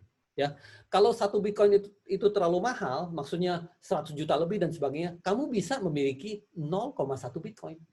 Kamu bisa memiliki juga 0,01 Bitcoin. Jadi pada saat kamu lagi transaksi kepada teman kamu, saya mau bayar kamu tapi bayarnya 0,0023 Bitcoin. Ya bisa juga. Ya, jadi akhirnya itu ekuivalensinya menjadi mungkin 1 juta rupiah. Atau 2 juta rupiah, bukannya yang tadinya yang 100 juta rupiah itu. Oh, bisa dipecah ya Pak ya? Ya. Dan pada saat pecahan-pecahan itu kayak seperti ada pecahan-pecahannya, ada sebutannya juga. Emang ada yang tahu ya sebutannya apa di Bitcoin. Jadi 1 Bitcoin mahal ya. Tapi kita udah jangan transaksi 1 Bitcoin, kita transaksi pecahan-pecahannya dia. Ya, kalau di US dollar pecahan-pecahannya adalah cents. $1 sama dengan 100 cents. Ya, rupiah dulu juga ada sen-sennya, tapi karena rupiah begitu murah ya, jadi sen-sennya udah nggak laku lagi gitu loh. Ya, sebenarnya rupiah juga ada sen-sennya. Ya, Singapura dollar ada sen-sennya, $1 20 sen gitu-gitu segala ya. Nah, di Bitcoin juga ada sen-sennya. Ya, sen-sennya itu yang disebut satoshi. Ya, jadi 1 satoshi sama dengan berapa Bitcoin gitu loh ya. Satoshi itu seperti kayak sen-sennya. Jadi kalau saya ke sini, saya bilang nih ya, 1 Bitcoin sama dengan satoshinya berapa? Satoshinya berapa gitu ya. Nah, di sini dia lagi bilang bahwa nilai 1 satoshi adalah 1/1.000.000 dari 1 Bitcoin. Jadi kalau kita balik 1 Bitcoin itu berapa? Ya, tuh di sini ya, berapa satoshi untuk 1 Bitcoin? Apa sudah? Ya, jadi 1 Bitcoin terdapat 100 juta satoshi. Ya, itu satoshi itu kayak sen-sennya. Paham ya? Ya. Jadi mudah-mudahan menjawab pertanyaan Arum tadi. Menjawab? Oke. Terjawab Pak, terjawab. Ya, terjawab ya. Eh, Oke, terus tadi ada pertanyaan siapa lagi? Mas Ketut yang mau tanya. Ya, yaitu apa?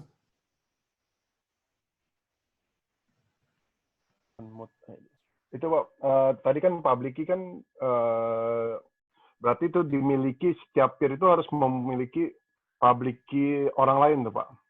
Karena kan kayak untuk terus kapan public key peserta gitu kan, kalau peer ada peer baru gitu. Nah, kapan tiap-tiap peer itu memiliki public key peserta yang baru gitu Pak. Ya.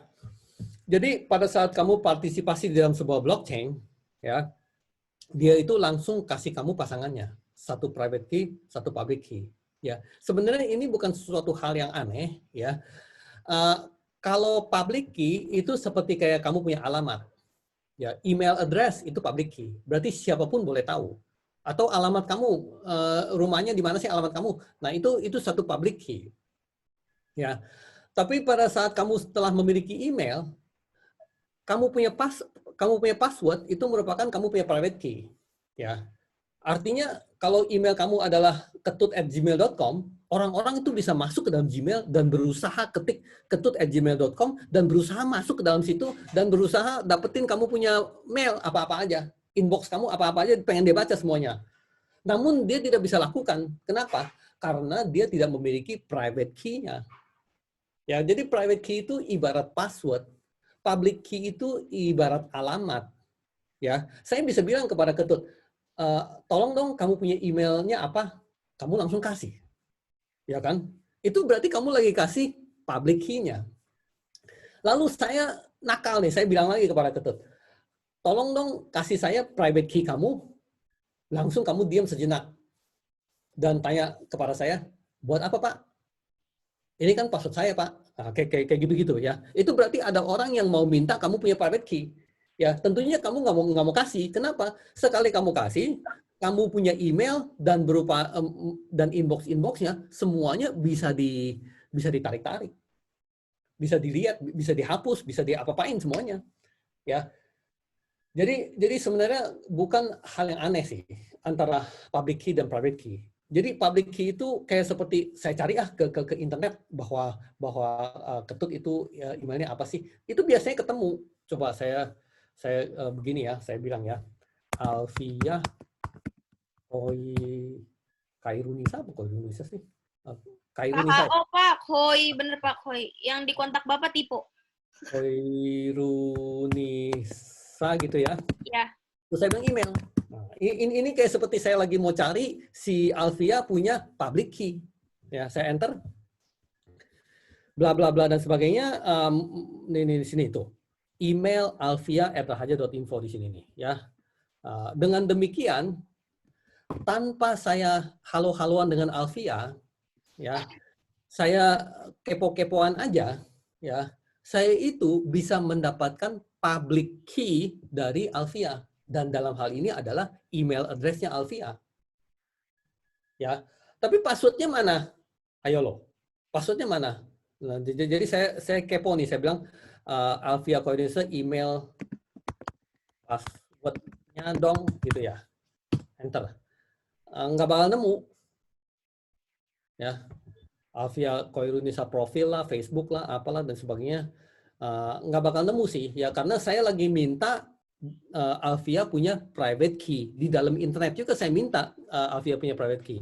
Tapi saya nggak bakal nemu. Namun kalau saya minta public key, itu saya nemu. Gitu ya. Nanti pada saat kamu lagi transaksi di dalam Bitcoin dan sebagainya, pada saat kamu lagi mau dapetin public key seseorang, kadang-kadang, nggak selalu ya, karena mungkin orang itu nggak mau share. Kadang-kadang kamu bisa temukan di online aja. Di internet aja. Kalau nggak, kamu tanya kepada dia. Halo, gitu ya, melalui WA mungkin. Tolong dong, kamu punya public key, gitu ya. Karena saya mau kirim uang ke kamu nih, ya. Tolong dong public key-nya. Nah, dia bisa melalui WA kasih kamu sebuah public key yang berupa hash gitu tuh. Ya. Nah, dari situ kamu lakukan transaksi dengan kamu punya private key dan dia punya public key, kayak seperti itu. Ya, tapi dia itu mungkin nggak umumin langsung secara online dia punya public key. Nanti orang-orang semuanya pada bisa cari bahwa public key saya adalah ini gitu. Dia mungkin nggak mau. Tapi kalau kamu lagi ada transaksi dengan dia, kamu bisa minta dia punya public key. Kalau dia nggak mau kasih public key-nya, otomatis kamu juga tidak akan bisa mengirim ke dia apa-apa. Contoh begini, saya mau kasih Ketut sebuah kado ulang tahun. Ya, kado ulang tahunnya apa? Apa kek yang bisa dibeli di Grab gitu loh ya? Mungkin kue ulang tahun gitu loh.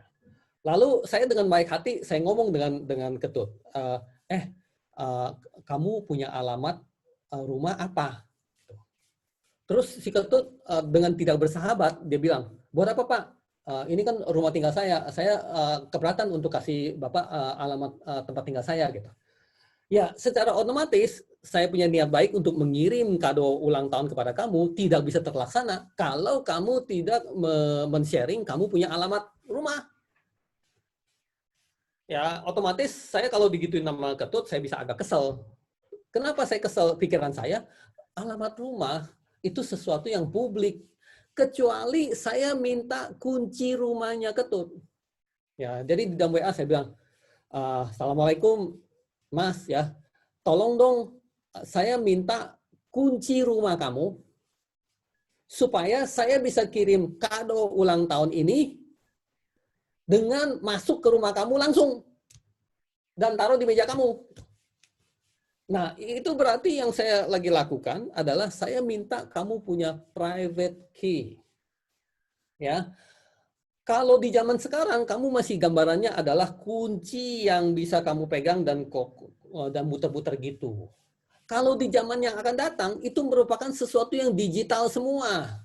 Ya, datang ke rumah kamu aja, pencet digital atau scan retina atau scan jempol ya untuk kamu masuk. Ya, kalau di zaman yang akan datang ya, untuk itu mungkin kamu ingin nonton WWDC. Ayo siapa yang udah pernah dengar WWDC? Ya. Nah, di dalam WWDC itu menceritakan tentang teknologi Apple yang akan datang. Yang akan datangnya nggak jauh, kira-kira dalam 1 tahun ini. Iya. Nah, bahwa sekarang Apple sudah kerjasama dengan beberapa perusahaan mobil, terutama BMW, ya, untuk kunci mobil tidak lagi merupakan kunci mobil, tapi merupakan handphone. Ya, jadi handphone itu tinggal dideketin ke mobil, mobil itu langsung terbuka. Ya, bagaimana kalau handphone saya hilang atau diambil orang? Ibaratnya kayak seperti kunci saya diambil orang, sama gitu loh ya. Mungkin curi-curi ngambil atau dirampas gitu loh. Ya, kalau yang sebenarnya kunci, kamu nggak bisa apa-apa. Otomatis mobil kamu bisa dibuka dan bisa diambil pergi karena dia telah memiliki kuncinya. Ya, nggak mungkin kamu pergi hapus kuncinya lagi sehingga mobil kamu nggak bisa dibuka lagi dengan kunci itu, nggak bisa. Bye itu loh. Ya, tapi dengan handphone, kalau handphone kamu dirampas, yang merupakan kunci untuk membuka mobil kamu dan jalanin mobil kamu, ya, kamu bisa langsung ke cloud untuk dihapus gitu. Pakai kamu punya password sih untuk dihapus. Ya, setelah dihapus bisa ditransfer ke handphone kamu yang baru. Handphone yang lama udah tidak bisa mengakses kamu punya mobil. Dengan sendirinya kalau mobil itu kamu ingin sharing sama pasangan kamu, berarti mobil itu bukan hanya kamu yang nyetir, tapi pasangan kamu yang juga ikut nyetir, ikut pakai, ya. Biasanya kamu kasih dia kunci lagi. Atau kunci kamu taruh meja, siapapun yang pengen jalanin tinggal ambil kunci tersebut. Ya, di zaman sekarang saya tinggal buka akses tersebut dari handphone ke handphone. Sehingga handphone dia juga bisa membuka kamu punya mobil gitu loh. Ya. Zaman sekarang itu udah lagi gila-gilaan datangnya. Ya, di mana kita hanya bisa menjadi pengikut atau kita juga berinovasi di dalam situ. Kebanyakan kita itu hanya bisa menjadi pengikut. Ya. Tapi ya namanya kita belajar S2, namanya kita itu juga orang-orang pintar, kita itu melakukan terobosan-terobosan, ya kita bisa berinovasi di situ. Oke, Pak, ya. ada yang ini banyak yang mau nanya nih Pak. Selanjutnya ada Sukri Pak mau nanya. Tunggu, untuk Ketut saya mesti kasih ini dulu, lupa. Oh, oke, siap. Nanti takut lupa ya. Perihal apa? Tadi ngomongnya perihal apa? Perihal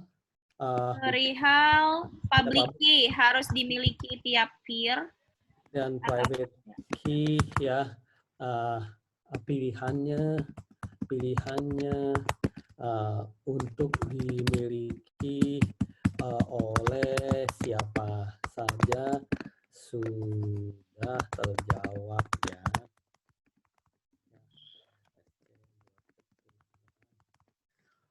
Oke, ada siapa lagi pertanyaan? Nanti, ada dari Sukri Pak. Sukri mau sampaikan sendiri. Oke, monggo. Ya, boleh. Oke. Perbedaan cara kerja sistem pada blockchain dengan Telegram, Pak. Telegram. Dan apakah sistem pada blockchain tetap terjaga kerahasiaannya dari server? Oke. Ya, udah itu aja, Pak. Cukup. Telegram itu cukup. Oke. Jadi Telegram fungsinya kan sama kayak seperti WA, ya. Berarti kayak seperti minggu lalu saya sudah demonstrasikan blockchain kecil-kecilan, ya, dengan menggunakan WA, ya. Tapi kalau kita menggunakan Telegram, ya kemungkinan akan sama, ya. Tinggal kita jalaninnya kayak seperti manual-manual dikit gitu ya. Udah peer-to-peer otomatis ya, karena grup-grup kayak seperti Telegram itu udah otomatis peer-to-peer gitu ya. Hashing nggak gitu jalan ibaratnya ya di dalam situ. Jadi artinya semua masing-masing bisa ketahui transaksi tersebut gitu loh. Ya. Karena hashingnya nggak gitu jalan ya. Sampai kamu mau rahasia, maksudnya di dalam Telegram melakukan transaksi dan sebagainya, tapi rahasia dan sebagainya itu belum begitu bisa dilakukan. Karena di dalam Telegram itu juga langsung otomatis ada kamu punya nama siapa dan sebagainya. Kecuali kamu juga bisa pseudo berarti nama-nama samaran gitu. Jadi kamu hadir di Telegram juga sebagai nama samaran, ya itu mungkin bisa dijalankan setengah-setengah juga, ya. Ya otomatis sesuai pada fungsinya aja. Kalau kamu lagi ingin menjalankan sesuatu, kamu boleh pikirkan apakah Telegram itu bisa mengatasi ini kegiatan atau tidak. Ya, kalau enggak, kamu mesti menjalankan satu fungsi blockchain yang sepenuhnya. Ya, saya sendiri katakan bahwa saya banyak melakukan aktivitas di WA yang fungsi-fungsinya sedikit banyaknya kayak blockchain. Saya sendiri nggak main Telegram, ya, karena nggak ada waktu. Saya punya WA, kalau kamu lihat di sini, sebentar aja 5 menit banyak, 5 menit banyak tuh, lihat tuh. Kayak gitu tuh saya punya WA tuh. Ya. Ini setiap 5 menit segini banyak gitu. Tuh ini aja udah ada 89 saya belum baca. Ya. Kerjaan-kerjaan saya di sini semua. Oke, paham? Ya. Jadi masih ada waktu sekitar setengah jam. Saya coba lakukan beberapa praktek-praktek blockchain ya, karena sekarang ini baru apa nih? Baru teori juga, sampai sekarang pun baru teori. Sedangkan ini pun masih banyak yang kita ngomongin. Saya belum ngomong tentang proof of work, ya. Saya belum ngomong tentang blockchain program gitu loh. Ya. Pak, berarti untuk yang nanya yang selanjutnya dinantiin dulu gitu ya Pak? Nantiin dulu lah, nanti nggak ada waktu, oke? Oke guys, nanti dulu ya guys, ditahan dulu pertanyaannya. Ya, coba deh apa namanya, Alfi share itu apa program yang untuk praktek untuk blockchain tersebut. Coba share di dalam MTI ini. Linknya ya Pak? Linknya. Wait Pak.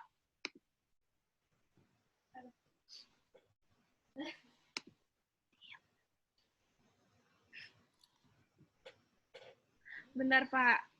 Ini dia. Ya.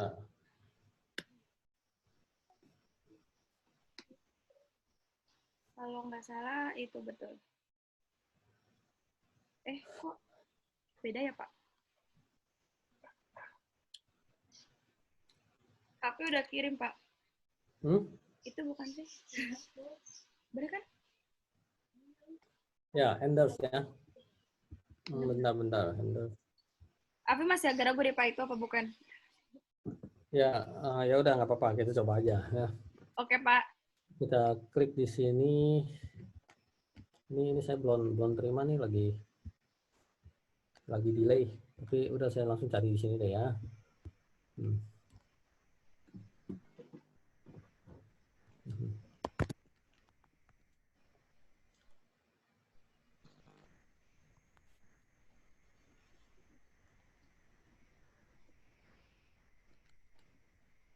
Ini kan ya endersbrownwood.com ya, kita klik sini ya. Oke.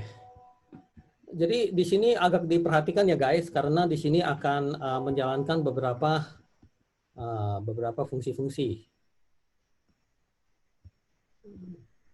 Ini kok nggak bisa sini. Yang atasnya, Pak, yang diklik. Oh, sini Yang ya. hash, iya betul. Oke, di atasnya sini ya. Nah, di sini sedikit demonstrasi perihal yang tadi katanya hash itu ya. Ini hasilnya nih. Yang di bawah ini merupakan hasilnya. Kalau kita hitung ada sebanyak berapa ya? Mari kita penasaran, kita hitung ya. 1, 2, 3, 4, 5, 6, 7, 8, 9, 10. Sekitar 50 something sih, Pak. Waktu itu Alfi pernah coba ngitung. 12, 13, 14, 15, 16, 17, 18, 19, 20, 21, 22, 23, 24, 25, 26, 27, 28, 29, 30, 31, 32, 33, 34, 35, 36, 37, 38, 39, 40, 41, 42, 43, 44, 45, 46, 47, 48, 49, 50, 51, 52, 53, 54, 55, 56, 57, 58, 59, 60. Jadi ada 64 ya. Ada 64 itu kalau 256 dibagi 64 dapatnya 4 ya. 256 dibagi 64 dapatnya 4. Berarti masing-masing di sini nih mengambil posisi sampai 4 bytes gitu loh. Ya. Sehingga di sini disebutnya SHA 256 nih di sini nih ya. Berarti data segede apapun atau sekecil apapun semua hasilnya akan 64 hash ini. Ingat loh, tadi saya sudah katakan bahwa dia itu one way function ya. One way function. Oke, artinya dari sini bisa ke sini, ya. Dari sini nggak bisa ke sini. One way doang. Oke. Nah, mari kita kasih sesuatu yang paling kecil di dunia. Merupakan apa? Misalnya kita kasih spasi. Spasi. Nah, itu langsung berubah. Hash yang tadi langsung berubah, ya. Artinya kalau spasi, hashnya ini. Besok-besok kamu spasi lagi, hashnya itu lagi. Ya, hash akan keluar persis sama. Paham nggak? Ya. Nah, kalau saya bilang Alfi ya, Ya, Alfi gitu ya. Nah, ini Alfi itu hashnya ini. Ya. Kalau saya duain gitu ya, Alfi dan Badri misalnya gitu ya. Alfi dan Badri. Nah, dia hashnya ini. Ya. Kalau kita simpan begini, Alfi dan Badri kita simpan, copy, ya, terus kita simpan ke sini ya, klik sini, terus kita timpa ke sini ya, paste gitu ya, enter, ya. Terus kalau kita balik lagi, tadi balik lagi di mana sih? Di sini ya. Ya, saya ganti lagi ke yang lain, misalnya UR gitu ya. Nah, UR dia punya hash ini, hashnya UR nih, ya. Kalau UR gede, beda lagi. UR gede begini, beda lagi dia punya hash. Ya, taruhlah UR gede nih ya. Kita ke sini, copy gitu ya. Terus kita ke sini lagi, kita paste. Nah, ini yang untuk UR nih ya. Ini yang untuk UR. Oke. Kalau tadi yang untuk Alfi dan Badri gitu ya, saya balik lagi ke sini ya. Saya ketik lagi Alfi dan Badri gitu ya. Ada huruf gede, huruf kecil enggak kan ya? Ya. Terus saya copy ini lagi, saya copy ini lagi, copy. Terus saya masukin ke sini lagi. Oh, ini udah beda nih, karena ada perbedaan huruf gede huruf kecil nih. Ya. Ya, jadi kalau saya ke sini nih, paste gini ya.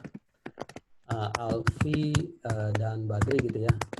Ya, ini udah beda dengan yang atas. Karena perbedaan huruf gede huruf kecil nih. Coba ya, saya coba ya. Dan ini juga udah beda. Tadi Kayaknya gimana sih? huruf gedenya Alfi doang kalau dia, Pak. Oke. Alfi dan Badri gitu ya. Beda juga. Beda Oke. juga. Nggak pakai spasi Tadi lupa sih. Ini hapus dah. Lupa sih, delete. Oke. Yang ini aja nih, Alfi dan Badri ini ya. Ya, Alfi dan Badri ini yang kecil-kecil semua nih ya. Kenapa sih phone not connected terus? Oke. Saya masuk sini lagi, saya ketik ya. Alfi dan Badri yang huruf kecil semua gitu loh ya. Nah, ini saya copy gitu ya. Saya masukin ke dalam sini, saya paste. Nah, yang ini yang Alfi dan Badri kan, Alfi dan Badri gitu ya. Nah, ini sama hasilnya. Ya, di sini untuk membuktikan bahwa kalau kamu memiliki naskah yang sama, itu akan secara pasti 100% menghasilkan naskah yang sama. Menghasilkan hash yang sama. Jadi kalau naskah itu gede-gede ya kayak gini, ya, misalnya gini nih, dari sini sampai sini, ya, kan naskahnya agak gede kan, copy ya. Terus habis itu kita masuk ke dalam sini, terus kita ke sini, ya, terus kita paste ya. Nah ini dia dia punya hash. Ingat ukurannya segitu juga. Dan kapan waktu pun kita keluarin naskah ini yang berbentuk ini, persis berarti huruf gedenya harus persis, spasinya harus persis, titiknya harus persis dan sebagainya, dia akan mengeluarkan hash yang sama, ya. Tapi kalau kita lain dikit, misalnya ini i saya ilangin, ya, atau ini p saya kecilin di sini nih, p ini saya kecilin, dia berubah. Jangan kedip ya. Saya p ini saya ganti dari huruf gede menjadi huruf kecil, hashnya langsung berubah, ya. Saya ganti jadi kecil, tuh, udah langsung berubah. Oke, paham guys? Ya, dan itu sebuah demonstrasi tentang hashing yang merupakan one way function. Ya, di mana data di sini saya bisa taruh data yang gede banget gitu loh, yang kayak Wikipedia segede itu. Ya, atau seluruh data yang ada di internet ini saya cemplungin dalam situ dan saya hash. Itu bisa. Ya, dan dia akan keluar sebuah hash yang cuman ukurannya segini doang. Ya, ilmu-ilmu dari hashing ya. Oke, guys. Nah, Pak. Sekarang lanjut dengan ilmu-ilmu yang tentang blok. Ya, jadi kalian penasaran bahwa blok itu diciptakan seperti apa dan bagaimana proof of work berjalan. Ya, kalian pasti pusing apa itu proof of work. Ya, saya tulis dulu di sini ya. Ya, proof of work atau yang disingkat dengan POW. Ya, pusing dong ini proof of work ini buat apa dan ngapain di sini dan sebagainya. Sebelum kita bisa praktek ya, kita mesti ngomongin dulu beberapa teori tentang proof of work tersebut. Ya, hapus dulu. Oke. Jadi tadi sudah ngomongin tentang hash encryption, ya, yang merupakan one way function, ya, hash function ya. Dan sekarang kita ngomongin tentang proof of work. Di sini nih proof of work. Oke. Proof of work kita mesti nyasar sejenak, ya. Mari kita ngomongin tentang emas, ya, emas, gold, gitu ya, gold. Oke. Emas itu identik dengan sesuatu aksi untuk mengumpulkan emas, ya, atau suatu aksi untuk mencari emas, ya, yang kita sebut tambang emas. Ya, oke. Berarti kita lagi menyatakan kepada orang-orang, kamu mau emas, silakan kamu pergi tambang emas. Ya, dari dulu banget 5.000 tahun yang lalu, pada saat orang ingin mendapatkan emas, ya sudah, kamu pergi tambang emas. Nggak ada cara lain. Ya, di zaman sekarang ada satu cara lagi untuk mendapatkan emas. Caranya adalah kita tukar dengan sebuah nilai tukar.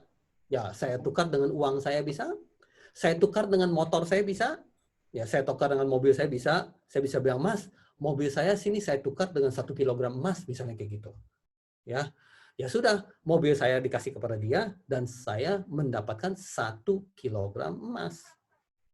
Ya, itu kita dapatkan emas dengan nilai tukar. Ya, tapi sesungguhnya kamu bisa mendapatkan emas dengan menambang emas. Berarti kamu pergi ke Papua New Guinea situ, cari gunungnya, kamu bawa pacul kamu, pakai celana pendek, naik gunung, dan mulai pacul sampai dapat emas di situ. Katanya di situ banyak emas. Ya, itu berarti kamu menambang emas. Ya, dan cara-cara Bitcoin bekerja, dia itu mirip dengan pertambangan. Pertambangan itu bahasa Indonesia, kalau bahasa Inggrisnya disebutnya mining, nambang gitu, mining. Ya, jadi di dalam Bitcoin itu mereka sebutnya kalau kamu mau mendapat Bitcoin, kamu tambang Bitcoin, mining Bitcoin. Ya. Tapi saya capek mining, bawa-bawa pacul dan sebagainya.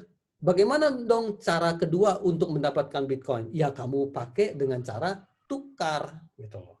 Kamu tukar dengan US dollar kamu tukar dengan rupiah kamu. Tadi Arum udah menyatakan bahwa Bitcoin mahal nih, harganya 124 juta. Itu artinya itu adalah nilai tukar dari Bitcoin. Kamu bisa keluarkan 124 juta untuk menukar 1 Bitcoin. Ya, sama saja kalau kamu lagi mau tukar emas, sama aja. Ya.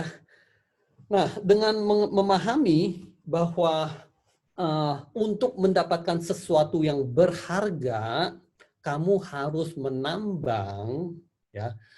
Kalau nambangnya gampang, otomatis harga emas pasti murah. Ya. Kalau nambangnya susah, otomatis harga emas pasti mahal.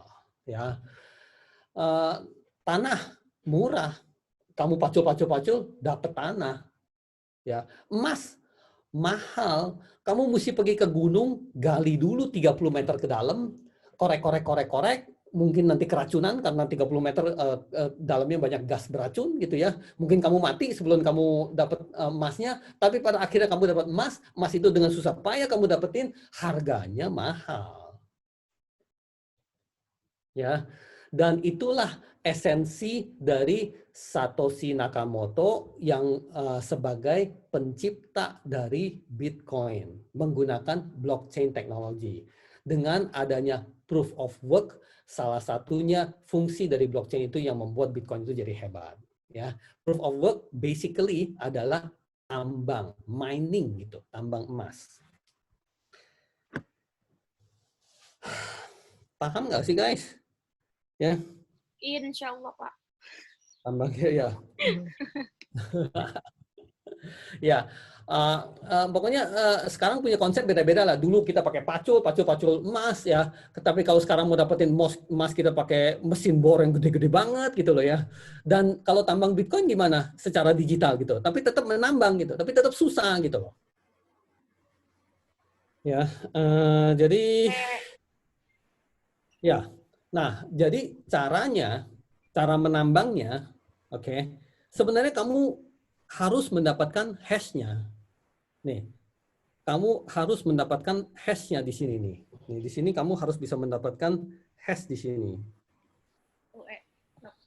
Ya, data merupakan sesuatu yang kamu ingin masukin ke dalam blok dan dirantai. Berarti data itu nggak bisa digonta-ganti. Blok itu adalah itu. ya. Hash ini kita nggak usah ngomong dulu karena hash ini merupakan hash yang dari belakang ini, ya. Hash ini nih, dari belakang ini. Artinya dengan adanya hash di sini dicemplungin di sini, ini merupakan rantai, ya. Rantai itu berjalan sedemikian rupa, nanti melalui praktek kamu bisa lihat, oh rantai itu seperti kayak gitu. Bagaimana supaya rantai itu kuat, nggak copot, itu seperti kayak begitu, gitu loh, ya. Nah, tapi pada saat kita hash ini, bukan sekedar hash, ya. Sekedar hash berarti sekian per detik langsung keluar, ya. Tapi kalau merupakan tambang, merupakan proof of work, itu kamu bisa berjam-jam, berhari-hari juga masih belum dapat, gitu loh. Ya, maksudnya apa? Ya, maksudnya, nah ini juga agak susah nih omonginnya. Saya sih berharap mudah-mudahan teman-teman bisa ngerti, ya. Pada saat kita ingin dapetin hash dari sebuah blok, ya, tapi hash itu dipersulit, gitu loh. Ya. Nah, contohnya hash ini kalau seperti ini, nih, contohnya hash ini kalau seperti ini nih, seperti ini, hash ini nih, ya, seperti gini, copy, ya, nih, hash ini seperti ini, ya, tapi kita persulitnya, maksudnya kita bilang begini, tolong kamu harus dapetin hash yang depannya harus 0, jadi depannya ini harus 0, kayak gini. Ya, kalau kamu dapat hash-nya depannya nggak 0, berarti kamu harus tambang lagi sampai dapat. Ya, nah mereka lakukannya dengan cara, dengan cara nonce-nya ini dirubah-rubah. Nonce artinya angka-angka yang ada di situ yang boleh kamu rubah-rubah sehingga mendapatkan hash yang diinginkan. Hash yang diinginkan dalam hal ini adalah hash yang depannya 1, 0. Ya. Ternyata cara begitu masih gampang. Maksudnya nambang begitu gampang. Sebentar juga orang dapat. Saya persulit lagi. Cara saya persulit bagaimana? Ya. Saya mulai bilang kepada teman-teman, hey guys, kalau mau dapetin Bitcoin, kalau mau dapetin koin saya gitu ya, kamu mesti mendapatkan hash-nya yang depannya 20. Kayak gini. Ya, ini udah agak sedikit lebih susah. Ya.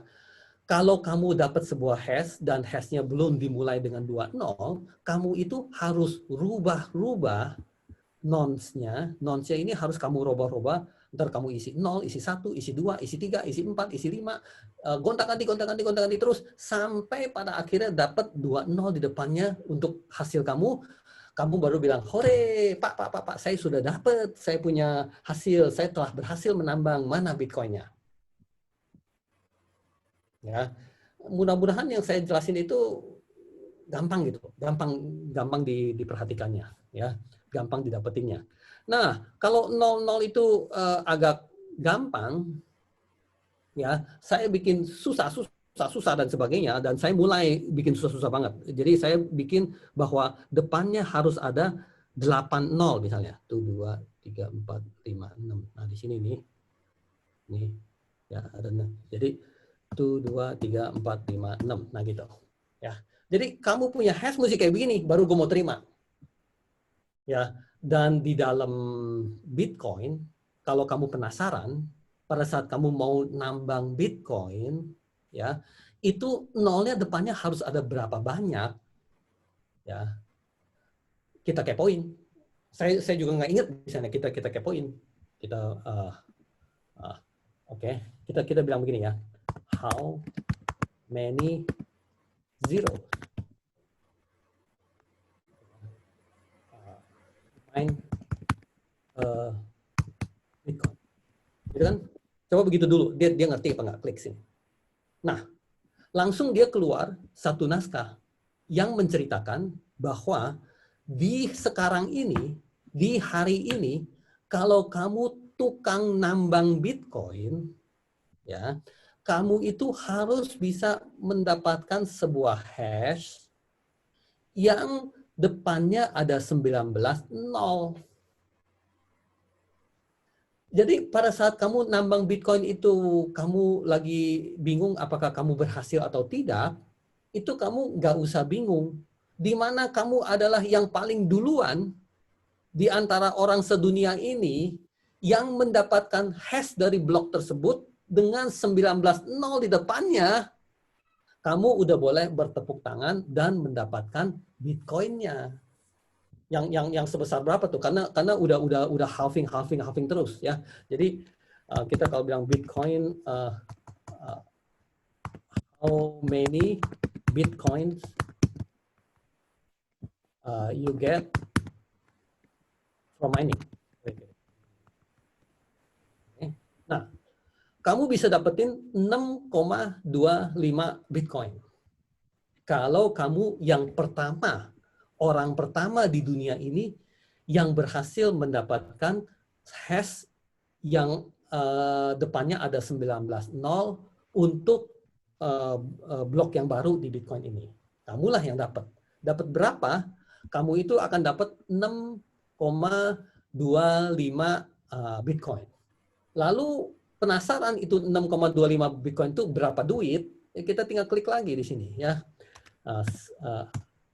How many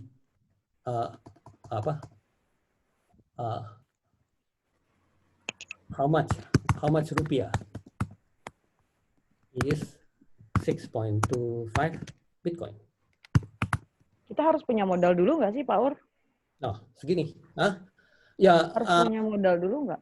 Nah, modal nggak perlu kalau kamu jago. Ya, tapi kalau lagi ngomongin tentang modal, itu ceritanya agak panjang lagi ya.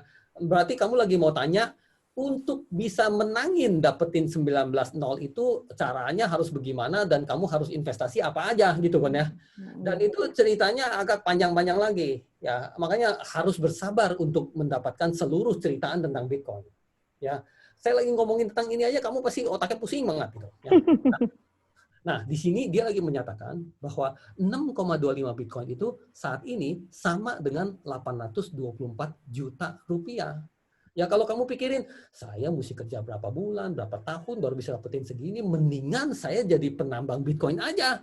Kenapa? Karena saya sekali menang sekali, ya dalam setengah jam atau 1 jam saya menang sekali, saya langsung dapat 825 juta. Kalau saya menang 2 kali dalam 1 hari, ya saya berarti dapat 1,6 miliar lebih. Gila banget, enak banget gitu loh. Udah aja saya jadi penambang Bitcoin aja. Ngapain capek-capek kerja gitu loh. Ya. Karena ini sebuah nilai tukar. Berarti kamu nggak usah susah-susah setelah dapat 6,25 Bitcoin, kamu langsung tukar ke rupiah, langsung kamu dapat duit segitu. Nggak tanpa basa-basi. Karena dia ada nilai tukarnya. Seperti kamu memiliki US dollar. Ya. Kamu mau tukar ke rupiah, tanpa basa-basi, langsung ketukar. Oke, nah jadi 19 nol itu seperti apa? Mari kita agak gambar-gambarin di sini. Di sini kan udah ada 8 nol kan? Saya nolin lagi di sini ya. 1 2 3 4 5 6 7 8 9 10 di sini ya. Saya nolin 10 biji. 1 2 3 4 5 6 7 8 9 10. Nah, sekarang saya sebenarnya tadi udah berapa nol? 8 nol tambahin 10 nol udah 18 nol kan? Udah 18 nol kan? Seharusnya saya kurang 1 lagi. Nah, kayak gini. Oke. Jadi, kalau kamu itu penambang Bitcoin, kamu ambil pacul, kamu tambang dan sebagainya, sampai tiba-tiba kamu kaget, kamulah yang dapat, berarti kamu mendapatkan sesuatu yang sederhana kayak begini. Untuk blok tersebut. Ya, dengan adanya sebuah hash yang depannya 19 nol.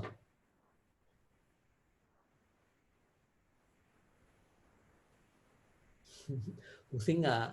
Atau ngerti? Ya, saya sih waktu lagi ngomong-ngomong gini, otak saya menyatakan bahwa saya ngerti gitu loh ya.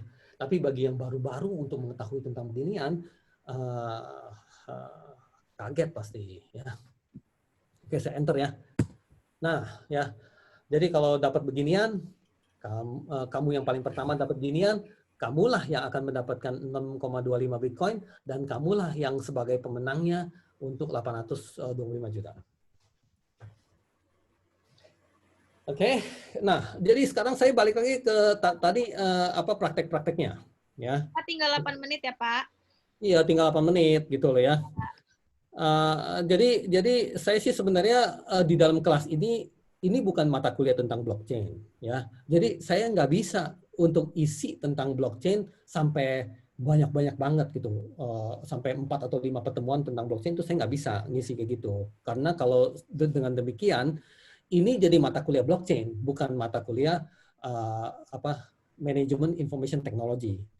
Mata kuliah dari manajemen information technology adalah untuk kamu itu diperkenalkan segala kemajuan informasi teknologi yang ada di zaman sekarang ini dan bisa memahami integrasi dan aplikasinya. Ya, integrasi berarti saling berkaitan, ya, saling bisa digunakan.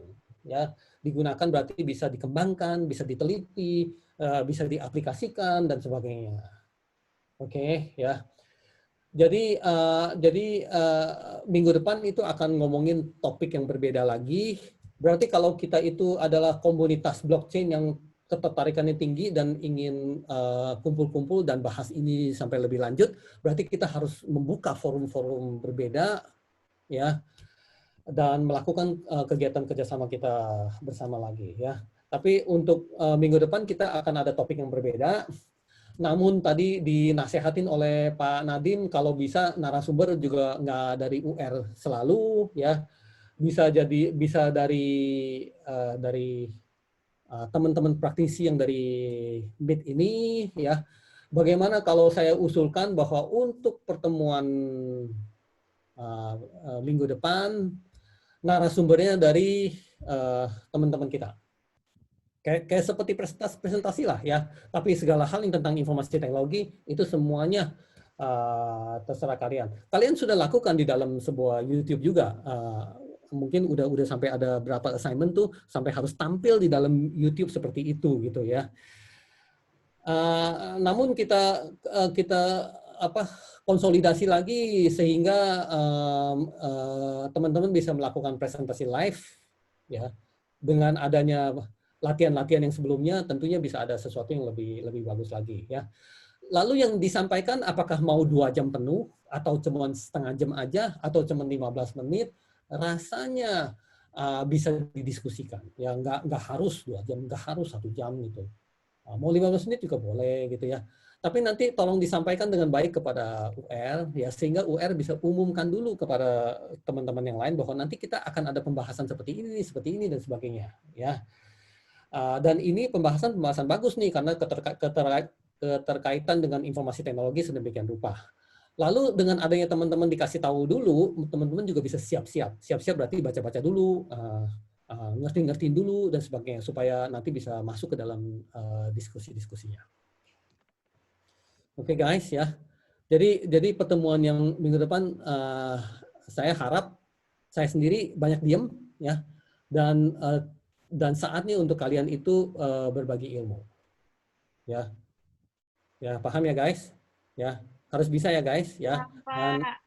Dan saya nanti tugasnya ya kasih nilai gitu loh, kasih nilai yang bagus kepada teman-teman, ya begitulah, ya. Ya, Pak. Ya, mungkin kan saya ngomong terus juga kan bosan. Berarti besok disiapkan siapa yang mau presentasi ya, Pak? Ya, siapa yang mau presentasi, terus nanti saya akan nanya, emang kamu mau butuh berapa menit gitu loh, ya. Tentang apa? Jadi langsung ngomong di grup juga nggak apa-apa. Oke. Langsung ngomong di grup sini nih. Langsung ngomong di grup sini tentang pertemuan besok yang narasumbernya adalah teman-teman mahasiswa langsung. Ya. Kan kita udah pernah adanya dari India kan, Pak Angkur kan, ya. Ya.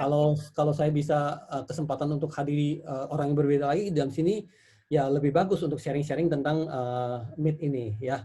Tapi untuk minggu depan, saya rasa dari teman-teman kita juga banyak dan bisa menjadi narasumber. Ya Pak, ditunggu Gestara lagi Pak. Iya. Biasanya Mas Ketut sama Mas Evan sih yang senang sharing-sharing nih. Ya mungkin Mas Zainal.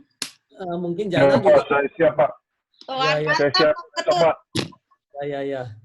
Ya. Banyak yang jago-jago lah ya. Saya juga mau belajar ya.